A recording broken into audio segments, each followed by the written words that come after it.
କି ବେଳାରେ ଛୁଆ ଜନ୍ମ ହେଲା କେଜାଣି ହଁ ଏ ତୋ ମା ତ ଛାଡ଼ିକି ପଳେଇଲା ଯେ ତୁ କେଁ କେଁ ମୁଁ କ'ଣ କରିବି ଚଳା ବାଛୁରୀ ଏଠି କାନ୍ଦୁଛି ଯାଇ ତାଳେ ପଦାରେ କ୍ଷୀର କରୁଛି ମୁଁ ଏବେ ଗୀତ ବୋଲି ବୋଲି ମୋ ଗଳାରେ କିଣା ପଶିଗଲାଣି ହାଇ ଜାଣିଛୁ ନା କେଁ କେଁ ହଉଛୁ ଏତେ ଘର ଭିତରୁ ନେବି ତକିଆ ଧରି ମାରି ବସିବି ତ କାନ୍ଦ ଭାଙ୍ଗି ବାହାରି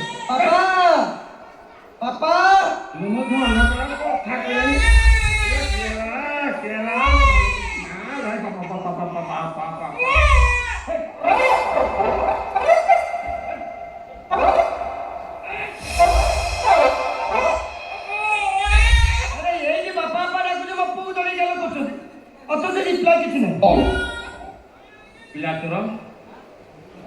ପିଲାଚର ମାଓବାଦୀ ଆମେ କିଏ ମାନେ ମାଓବାଦୀ ବାଲ୍ୟ ବଳ କ'ଣ ହଁ କ'ଣ ଗୋଟେ କାମ ହଁ କ'ଣ ମୋ ଗୋଡ଼ ଧରି ଯିବୁ ଚିହ୍ନି ପାରୁନାହାନ୍ତି କିଏ ଆପଣ ଚିହ୍ନି ପାରୁନାହାନ୍ତି ପଳାନ୍ତୁ ମୋ ଧନ ଘରେ ଅନେକ ଘର ଘର ଅଛନ୍ତି ଚିହ୍ନିବେ କେମିତି ଦେଖନ୍ତୁ ଆଜ୍ଞା ମୋ ଧନ କାନ୍ଦୁଛି ଶୋଉନାହିଁ ମୁଁ ଟିକେ ଶୁଣି କରିସାରେ ଆପଣ ପରେ ଆସିବେ କଥାବାର୍ତ୍ତା ହଁ ନାତି ପ୍ରେମରେ ଏମିତି ପଳେଇ ଯାଇଛନ୍ତି ନିଜ ପୁଅକୁ ବି ଚିହ୍ନି ପାରୁନାହାନ୍ତି ଟିକେ କିଏ ନାତି ମୋ ସାନ ପୁଅ ତାର କ'ଣ ନାତି ନା ନା ତମେ ଇଏ ତାହେଲେ ତମ ସାନ ପୁଅ ନୁହଁ କି ସେ ତାହେଲେ ତମ ସାନ ପୁଅ ଓ ତାହେଲେ ଠିକ ଅଛି ଯାଉଛି ଗାଁ ଲୋକଙ୍କୁ ଡାକିବି ମିନିକି ଡାକିବି ଦରକାର ପଡ଼ିଲେ ତାକୁ ନେଇକି ଯିବି କଟକରେ DNA ଟେଷ୍ଟ କରିବି ତାପରେ ଜଣା ପଡ଼ିବ ସିଏ କା ପୁଅ ମୁଁ କା ଆସୁଛି ତୁମର ସେ ନାଁ ପକା ଛୁଆ ମରାଟି ମୋ ନାଁ ପକେଇ ଯାଇଥିଲୁ ହଁ ତ ଆଉ ବାପା ମରା ଏ କଥା କ'ଣ କହିଲୁ ତୋର ସେ ଆଗ ଶରୀର ଆଉ ନାହିଁ ଭାଗି ପୁରା ଝଡ଼ି ଯାଇଛି ହଁ ବାପା ପ୍ରବଳ ମାତ୍ରାରେ ଯଦି ବ୍ୟାୟାମ କଲି ହଁ ଭଲ ହଁ ମୋ ଦେହର ବଳକୁ ଖାଲି ଅନ୍ୟମାନଙ୍କୁ ଦାନ କଲି ହଁ ବା ବା ବା ବା ବା ଜାଣିଛନ୍ତି ବାପା ଡ୍ୟୁଟି କରି ସାରିଲା ପରେ ଦିନରେ ଯୋଉ କିଛି ସମୟ ମତେ ଶୋଇବା ପାଇଁ ମିଳେ ଗଲାଣି ଜଷ୍ଟ ସପ ପକେଇ ଦେଇ ତକିଆ ପାଇଁ ମୁଣ୍ଡ ଡାକିଲା ବେଳକୁ କଳା ଛୁଆଟା ମୋର ସ୍ୱପ୍ନରେ ଚାଲି ଆସେ ଆଉ କାନ୍ଦି କାନ୍ଦି ଡାକେ ବାପା କୋଉଠି ଅଛ ବାପା ଫେରି ଆସ ମୁଁ ତମକୁ ଦେଖିବାକୁ ଚାହୁଁଛି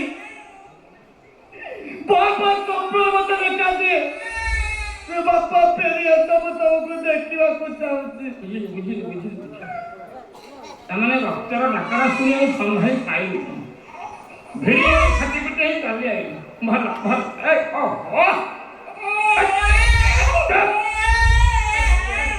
ଇଏ ଭଡ଼ା ମୁଁ ଗୋଟେ କଥା ବୁଝିପାରୁନି ଏଇଟା ବାଛୁରୀ ଯାଇକି ଦେଖିଲେ କାନ୍ଦେ କିଏ କ'ଣ ଷଣ୍ଢକୁ ଦେଇକି କାନ୍ଦେ କାନ୍ଦିବନି ବାପା କାନ୍ଦିବନି ତା ଷଣ୍ଢ ମାନେ ତା ବାପ ଏଠି ଛିଡ଼ା ହେଇଛି ଦିଅନ୍ତୁ ବାପା ମୋ ପୁଅକୁ ମତେ ଦିଅନ୍ତୁ ଆପଣଙ୍କ ଗୋଟା କରୁଛି ମୋ ପୁଅକୁ ମତେ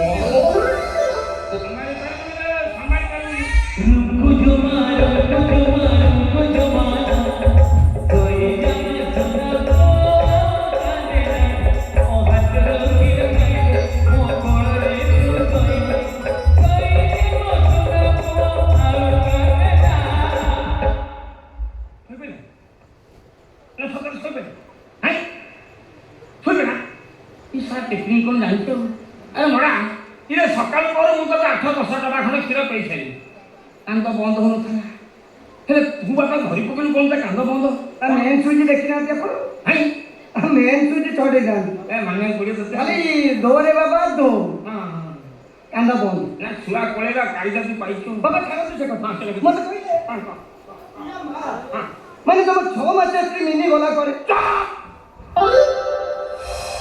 मिनी ना हुआ आगे भरबड़ू ना मुझा फंजा फपड़ी न होगा है पड़ी अंदा उड़ी पापा भीतर हॉकी स्पिन से बोले फुले तो आखे लुआ रे कौन है जी कौन से तेलंगानी संत्रासवादी नी ताको एमिति कोन पूछो धीरे छुआ जन्म करी मो घरे छाड़ी देई तोला तो गला मो सिंधु को सोना टका पैसा मो कबला नहीं की पड़े दिए वो हापुड़े खाली कहू दिन से पड़ू अनैलू आ बाड़ू को ओपड़ी जे तुम नांडी न करी से मते चिन्हिलो मते मो हापुड़े कहू दिन पड़ू से सुनिला आश्चर्य ମଝିରେ ମଝିରେ ଫୋନ୍ କରୁଛି। ଆଜ୍ଞା ଆଉ ଓଡ଼ିଆ ଶିଖିଗଲାଣି। ମାନେ ହଁ ମୋ ମିନି ଓଡ଼ିଆରେ କଥାବାର୍ତ୍ତା କଲେଣି। ଓଡ଼ିଆ ପରା ମିନି ମୋର ଓଡ଼ିଆରେ କଥା କହିଲେଣି। ପରିଷ୍କାର ଓଡ଼ିଆ ପ୍ରାଞ୍ଜ ଓଡ଼ିଆ। ମାଦିଆ ରେ ଓ ଏ ମାଦିଆ ମାଝିଆ କିଏ? ମୋ ଟୋକା ଘର ଭିତରୁ ପଶିଛି। ଟୋକା ଏଇଟା ଯାହାକୁ କଳରେ ଧରିଛୁ ତା ବିନା ମୁଁ ସ୍ନେହରେ ରଖିଛି ମାଠିଆ। କଣ ମାଝିଆ ନା ହଁ। ମାଧବ ଜଗନ୍ନାଥ କଥା। ଏ ମାଦିଆ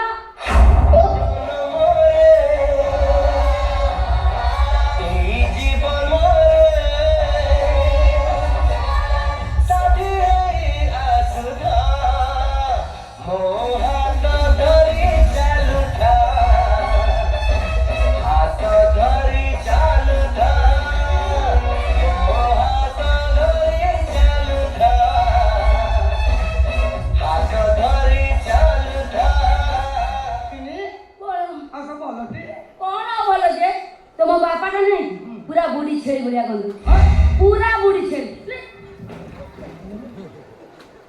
ମୁଁ କଣ ଘର ଭିତରକୁ ଆସୁଛି ମୁଁ ବାହାରେ ବାହାରେ ବୁଲି ବେପାର କରୁଛି ନା ମୁଁ ଘର ଭିତରକୁ ଆସୁଛି ବାହାରେ ବୁଲିକି ବେପାର କରୁଛୁ।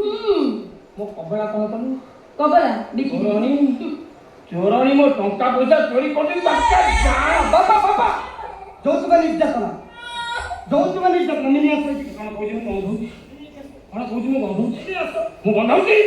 ମିନି ଓଲେ ଜମା ବ୍ୟସ୍ତ ହବନି। ମୁଁ ଆସିଗଲି ମାନେ ଆଜିଠାରୁ ତମ ପାଖରେ ସବୁଦିନ ରହିବି।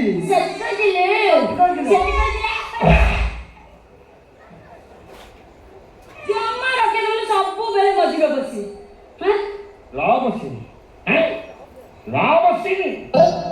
ତମ ରବସିନି ଭିତରେ ଯଦି ବୋମା ନ ପକେଇ ନଥିଲି ତୋ କଥା ପରେ ବୁଝେ।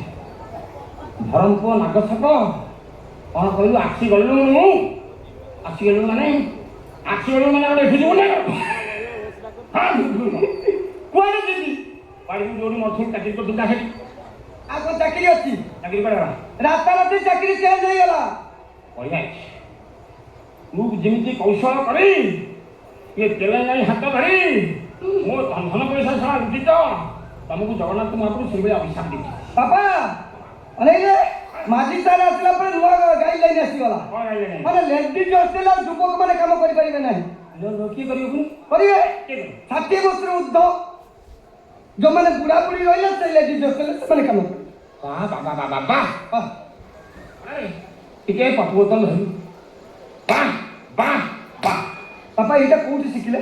ଏଇଟା ସତରେ କେତେ ଦିନିକରେ ମୁଁ ଦେଖିଲି ସରକାରଟା ଗଭୀର ଚିନ୍ତା ମୁଣ୍ଡକୁ ନେଲେ। ଆଜ୍ଞା ମାନେ ଯୋଉମାନେ 60 ବର୍ଷ ଅତିକ୍ରମ କଲେଣି, ଯୋଉମାନଙ୍କର ହାଡ଼ ପଞ୍ଜରା ଗଣି ହେଲାଣି, ଯୋଉମାନେ ଦାନା ଛାଡ଼ିଲେଣି, ଯୋଉମାନଙ୍କୁ ମଶାଣି ଅନେଇ ବଳିଛି, ଯୋଉମାନଙ୍କୁ କୁକୁର ଛୁଆ ଅନେଇ ବଳିଛନ୍ତି, ସେଇଭଳିଆ ଲୋକ ସବୁ ଚାକିରି କରିବେ। ବାବା କି ପ୍ରଗତି ଦେଖ, କି ପ୍ରଗତି। ବାପା ଆସନ୍ତୁ ଆସନ୍ତୁ ଆପଣଙ୍କ ପାଇଁ ମଧ୍ୟ ଖୁସି ଖବର। ମୋ ପାଇଁ କଣ ଖୁସି? ହଁ ମୋ ଚାକିରିକି ଟ୍ରାନ୍ସଫର କରିଦେଲି ଆପଣଙ୍କ ନାଁରେ। ଧରନ୍ତୁ ପୋଷ୍ଟିଂ ଲେଟର।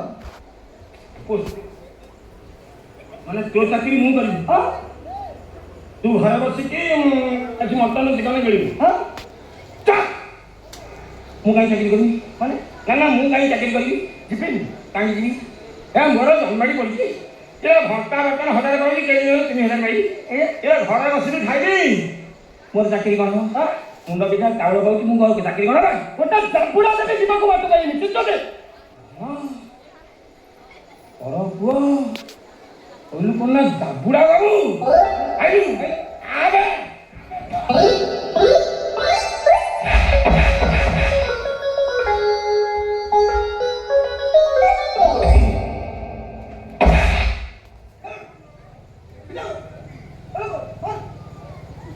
চলে এসো একটু ঘরের ভিতরে।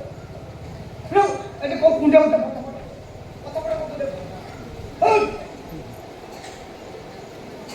মারিনি ଆମେ ଦି ଜଣ ମିଶିକି ମାରି ତୁ ବି ମାରିବୁ? ତୁ କିଏ ବେ? ମୋ ମାଦିଆର ମା ମାନେ ମଡ଼ାସାରଙ୍କ ଧନ ଟିକେ ଧରିଥାଉ ନା। ତୁ ମଣାଶ୍ୱରଙ୍କ ସ୍ତ୍ରୀ ଆଉ ମୋ ବେକରେ ଯୋଉ ଗେଣ୍ଡୁମାଳ ପକେଇଥିଲୁ ତମେ ହଉଛି ମୋ ଶାଶୁ। ଦେଖିଲେ ଦେଖିଲେ କ'ଣ ଦେଖିଲୁ? କୋଉକୁ ସବୁବେଳେ ଖରାପ ନଜର ଦେଖିଥିଲେ ଦେଖିଲେ ତ ଆପଣଙ୍କ ପ୍ରତି ତାର କେତେ ସମ୍ମାନ କେତେ ସଂସ୍କାର। ନା ପୁରାଣରେ ପଢ଼ିଥିଲି 7 ଜଣ ସତୀ ଅଛନ୍ତି ହଁ? କିନ୍ତୁ ଦେଖିନଥିଲି ଆପଣ ବୋଧେ 1 ନମ୍ବର। ସତୀ ନୁହଁ ମୁଁ କଣ ତମ ଭଳିଆ ହିଷ୍ଟ୍ରି ଯାଇଛି ନା କଣ? ବାପା ଏଠୁ ଭଲରେ ଯିବେ ନା ମୁଁ ଘରୁ ଝାଡୁର ବ୍ୟବସ୍ଥା କରିବି? ମୋ ଘର ମୋ ସଂସାର ମତେ କହୁଛି ଝାଡୁରେ ବାଡେଇବ। ଚୁପ ହେଇଯାଅ। କଣ କହିଲ? ମୋ ବାପାଙ୍କୁ ଝାଡୁରେ ମାରିବ? ହଁ ମାରି ଝାଡୁର। ମୋ ବାପାଙ୍କୁ ଝାଡୁରେ ମାରିବ? ଉଠିବାର କେପାସିଟି ନାହିଁ ବୋଉ। କଣ କହିଲ? ମୋ ବାପାଙ୍କୁ ଝାଡୁରେ ମାରିବ? ତମ ବାପା ଯୋଉ ମତେ ଗାଳି ଦଉଛନ୍ତି। ଉର୍ବର ମାଇକିନା ଏଇଥିପାଇଁ ଏ ସମାଜ ଖରାପ ହଉଛି। ବାପା ଏଇଠି କହିବ ଘର ଭିତରେ ଆଣି ବଙ୍ଗାଳୀ ତେଲୁଗୁ ରଖିବ କାହିଁକି ନା ତମ କଥା ବୁଝିପାରିବେନି। କେଳି କରିବ ଲଜ୍ଜା କର ନା ଠିକ ଘର କଣ କଣ ବୁଝେଇବି ଠିକ ଅଛି। ଅନେଇଲ ଯୋଉ ହାତରେ ମୋ ବାପାଙ୍କୁ ଝାଡୁରେ ପିଟିବ ସେଇ ହାତ ତମର ଛିଡି ପଡିବ। ମୋ ହାତ ଚିଡ଼ିଗଲେ ମୁଁ ଖାଇବି କହୁଛ। ବାପା ଯୌତୁକ ନିର୍ଯାତନ ବୁଝୁ ବେଶୀ ସିଓର ଜାଣ ବାପା ମତେ ଆପଣ କୁହନ୍ତୁ ଆପଣଙ୍କର ଶେଷ ଇଚ୍ଛା କଣ ଖାଇବେ? ଏ ଆଜି ବାର ଭଲ ଅଛି ଆଜ୍ଞା ଟିକେ ମାଟି ହାଣ୍ଡି ମଟନ କରୁନାହାନ୍ତି। ମାଟି ହାଣ୍ଡି ମଟନ ଖାଇ ଆଉ କଣ ଖାଇବେ? ନା ଏବେ ଟିକେ ଚା ନେଇ ଆସ ବାସ୍ ଖରାବେଳକୁ ମାଟି ହାଣ୍ଡି ମଟନ ବାସ୍ ନା ଫଟଦେ ଘର ଭିତରକୁ ଯାଅ। ଉପର ଭାଇ ବାପା ଯୌତୁକ ନିର୍ଯାତନ କଥା ଶୁଣିଲେ ପଳେଇବ। ବାପା ଶୁଣ ଘର ଭିତରକୁ ଯାଅ। ଯାଉଥିଲି ତ ତମ ବାପା ମତେ ଗୋଇଠା। ଗ୍ୟାସ୍ ରେଟ୍ ବଢିଛି ତେଣୁ ଚୁଲିରେ ଯାହା କରିବ କରିବ। ମାଟି ହାଣ୍ଡି ବସେଇବ ବାପାଙ୍କ ପାଇଁ ମଟନ ଟିକେ କରିବ ନାନ୍ 2 ପଟ କରିବ। ଆସିଲା ବେଳେ 2 କପ୍ ଚା ନେଇ ଆସିବ ତୁମେ ପିଇବ ମୁଁ ପିଇବି। ଆସିଲା ବେଳେ ଖାଲି ହାଣ୍ଡି ଟିକେ ନେଇକି ଆସିବ ଗରମ ହାଣ୍ଡି ଟିକେ ଆଣିବ ବାପାଙ୍କର ଅଜାଗାରେ ଚେକି ଦେବା।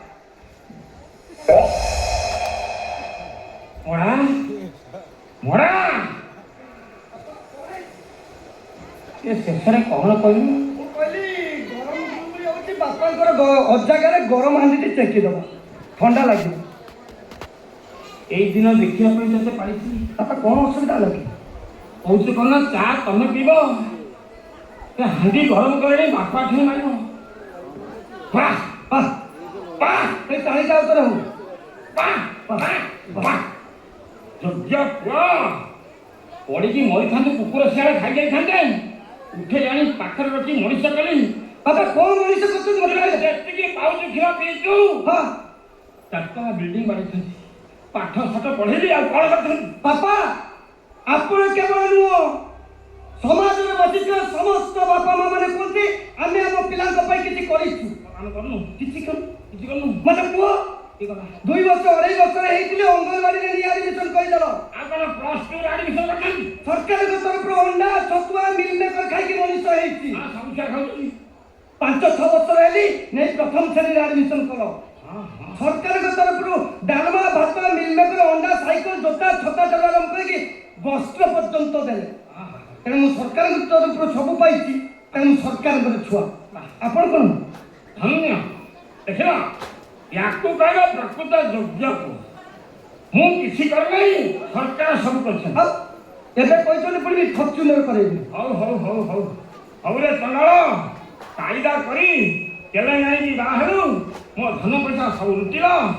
ଶେଷରେ ମୋତେ କହୁଛି କଣ ନା ଗରମ ହାଣ୍ଡି ଆଣି ମୋଟେ କେତେ ଲଗାଇବୁ ଅନେଇଲା। ଏଇ ସମାଜରେ ବସିଥିବା ଆମ ବୁଢା ବାପା ମାନେ ମା ମାନେ ସବୁ ବିଚାର କର। ସେତେବେଳେ ଯାଇକି ମୁଁ ଯାଉଛି ସଚେତନ କରିଦେଇ ଯାଉଛି। ମୋ କଥା ମନେ ରଖିଥାନ୍ତୁ। ପୁଅ ଜନ୍ମ କରିଛନ୍ତି ଘରକୁ ବୋହୂ ଆଣିବେ। ଡାକ୍ତର କିଏ ଜାଣିଛ ଆପଣମାନେ ପୁଅ ବାହାଘର କରିବେ ଘରକୁ ବୋହୂ ଆଣିବେ। ଆଜ୍ଞା ଏଇଭଳିଆ ବୋହୂ ଯଦି ଆପଣଙ୍କ ଭାଗ୍ୟରେ ପଡ଼ିଗଲା ଜାଣନ୍ତୁ ଆପଣଙ୍କ ଘର ଭାଙ୍ଗିକି ତେଣୁ ମୋର ଅନୁରୋଧ ବୋହୂ ଆଣିବା ପୂର୍ବରୁ ବାରମ୍ବାର ସେ ବୋହୂକୁ ଆପଣ ଚାଖିକି ଆଣନ୍ତୁ। ତମେ ଟିକେ ଲଜ୍ଜା ଲାଗୁନି? ଦେଖି ଏଇଥିପାଇଁ ବୋହୂ ବାଜିବାକୁ ଯାଉଥିଲା। ଆରେ ପାଟିରେ ବସିଗଲା। ସମାଜରେ ବସିଥିବା ସମସ୍ତ ଭଦ୍ରବ୍ୟକ୍ତି ମାନେ ଦେଖନ୍ତୁ ମୋ ବାପାଙ୍କର କୀର୍ତ୍ତି କଳାପ। ଆରେ ପାଟିରେ ବସି ପାଟିରୁ ବାହାରିଗଲା ବର ଦେଖି ଜାଣନ୍ତୁ ବୋହୂ ଦେଖିକି ଆଣନ୍ତୁ ଚାଖି ଜାଣନ୍ତୁ ବାହାରିଗଲା ଭୁଲ ଜାଗା କ୍ଷମା କରିବେ ଦେଖିକି ଆଣନ୍ତୁ। ଅନେରୁ ରାମଚନ୍ଦ୍ର ଭଳିଆ ପୁଅ ଥିଲେ ଦଶ ଥିଲା କାଳ କାଳ ଓ ଭଳିଆ ନାଗ ସାପ ଧରମପୁଆ କୁକୁର ହାରାମି ଆଉ ୟା ଭଳିଆ ତେଲେଙ୍ଗାଣୀ ନାଗୁଣୀ ଏବେ ତମ ଭଳିଆ ପୁଅ ବୋଉ ଥିଲେ ଏ ଶଳା ବାପ ତ ମରିବ ତମେ ଦିଟା ଆଉ କି ସପ୍ତାହ ଦେବେ